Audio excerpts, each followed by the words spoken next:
Most people overcomplicate their strength training and think you need about 20 exercises to actually see results. But the truth is, you only need a few movements done well. Today I'm going to take you through a 5-step workout that not only transfers well to performance, but is also simple but not easy. A lot of people overcomplicate the warm-up too, but all you really need to be doing is getting the heart rate up, getting the blood moving, doing the mobility you need for your session, and then finishing your warm-up just by doing some lighter sets on your first lift. That's really all you need for a strength day. So I'm going to leave that there and go straight to the workout. All right, first up we've got Zercher squats. Now these are in it simply because a lot of people either think they're stupid or they're going to hurt or don't really know what the use of them is. So we're having the bar and the cook elbows, obviously we're anteriorly loading, so front loading your squat. And you can obviously get more load than you could say a goblet squat. And the reason why I think this is really good is quite similar to a front squat, but there's a lot less demands from a mobility point of view. So some people really struggle with their wrists in a front squat, and they might not feel comfortable putting their hands on the shoulders, and therefore the Zercher becomes a really good alternative, especially because you get a lot of core activation, a lot of upper back as well. Obviously, you could just say, why don't you just put your arms on your shoulders or do a zombie squat? Personally, I don't have too much of a problem with mobility, but I've never felt overly comfortable in a front squat with my hands on my shoulders. I feel more comfortable in a zombie, but I know a lot of people won't. So if you want heavy loaded squat variation, you will get used to the elbow pain. It's not really that bad, as long as you actually really do make this as tight as possible. A lot of people like this gable grip. I personally don't, because I feel like that puts a bit too much stress on my elbows and forearms. I like having my hands apart, because I think I can actually tighten my upper body a little bit more. And as long as you're keeping upright, it's a really good way of loading a squat heavy. Easy for depth as well, because again, there's not much mobility. So if you struggle with depth, it could be a good one for you also. It's really good exercise to have in here. And I think it's potentially underutilized and also has the added bonus of looking quite cool. Now, it's not why you choose an exercise. However, sometimes you want the morale boost of thinking, yeah, I look somewhat cool. So yeah, let's get into it.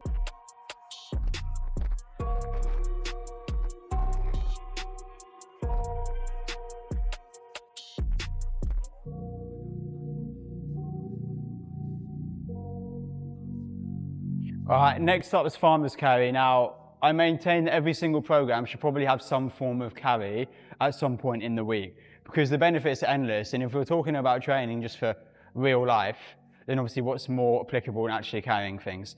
I like to use the farmer's handle simply because, again, similar to the Zercher, to a goblet, you can load these a bit heavier than you can just grabbing obviously one dumbbell or one kettlebell or something like that. But obviously, proper core training is actually making you hold a position, and when the weight's trying to move you, swing you around, you've got to maintain a nice gait to obviously walk forward with short, choppy steps.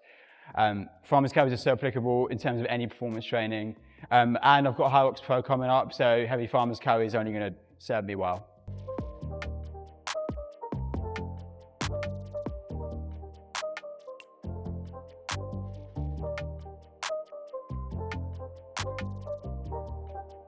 All right, so you might have also seen me say before that you need some single leg movements in your training, whether that be step-ups, lunges, etc. Now, as a general rule, a lot of people don't like doing these, whether it's because they have a lack of balance or lack of accessibility or they're just not confident or whatever. Sled push is a really good way for almost filling that gap, because obviously it's still single leg movement. Now, you're not getting the same range of motion that you'd get from a lunge or a Bulgarian split squat or anything like that. But obviously we're training more for performance than we are bodybuilding, so that's probably less of a problem. The other benefit of a sled push is the capacity it can build for you. It's going to get your heart rate up real quick, and it's a really good thing to involve. If your gym has it, this is probably one of those things, along with the farmer's handles. Some gyms will have less of, and if you don't have this, then you are just going to have to go for more conventional ways of training, single leg training. Again, because I've got Hyrox Pro coming up, and whilst it's a heavy sled, it weighs 70 kilos, it's going to be a lot harder on the day, so I need to load this pretty heavy. So I'll be back in about half an hour after I've loaded this.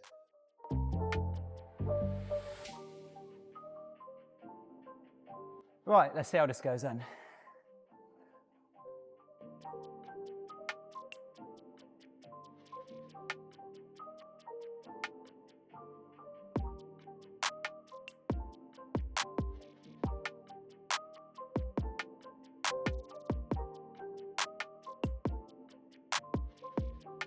Okay, there's less to say on this one. It's rack bent over rows. Now, when you're doing a normal bent over row, it can be quite easy to cheat at the bottom because elasticity of the muscles and momentum means that you can always get a bit of a bounce up. Now, by you doing this from the pins, you take that away, so every rep's going to look the same. You just need a big brace and a nice big pull, but you can load it pretty heavy and just a really fun one to do. Okay, as a lot of workouts do, I'm going to finish with some arms. Most people might do curls, but never really got on with curls being an endurance run and all that sort of thing. So I'm going to do some weighted chin-ups, but there's a little cue here I think might help a lot of people with their chin-ups. So what a lot of people will do, they'll treat it like a pull-up, but if you're really trying to hit the biceps as much as you can, it needs to be slightly different. And here's what I mean. A lot of people will start low, and they'll just come straight up, close to the bar like so.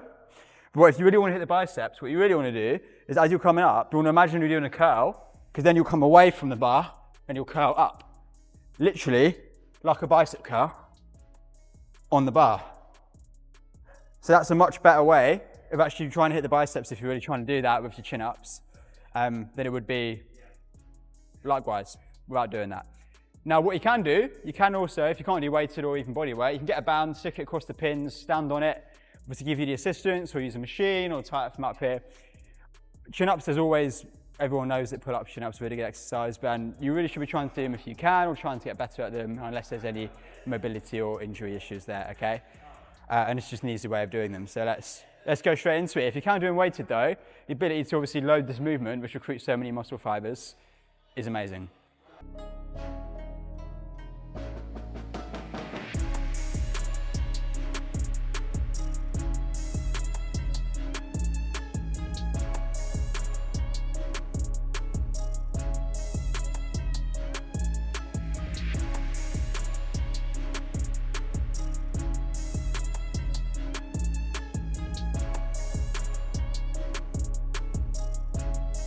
Okay, so that's the session done. And it was actually quite hard because I had to film as well, which is slightly stressful. I don't really like filming myself train, especially on long form like YouTube, because I don't want to be that guy. But luckily the gym was really quiet at this time of day, so no one was really disrupted in any way, shape or form. And if there were, absolutely no chance would I be doing it. But hopefully that shows that whilst this wouldn't be enough to cover your whole week, just in one session, you don't need to go crazy with supersets, you don't need to go crazy with technical movements. If you just have some relatively simple things in there and you train them hard, you can actually hit a lot of stimulus, which is what you really want to do. And obviously, in another strength session, I've got things like pressing movements, hinging movements like deadlifts, RDLs, that sort of thing. But the principle is, if you work hard, then it really doesn't have to be complicated to perform well in whatever that be, okay? Today's session is more of a general strength session for me before I go to more specific stuff for high rocks. And it has a lot of application, whether you're training for a sport, it can do a good job for you. Obviously you might want something slightly more specific, but if you're training for day-to-day life, you really don't need to overcomplicate it. If you do 5 movements in about 45 minutes and train them hard and progressive and heavy and safely, then you're already nearly there.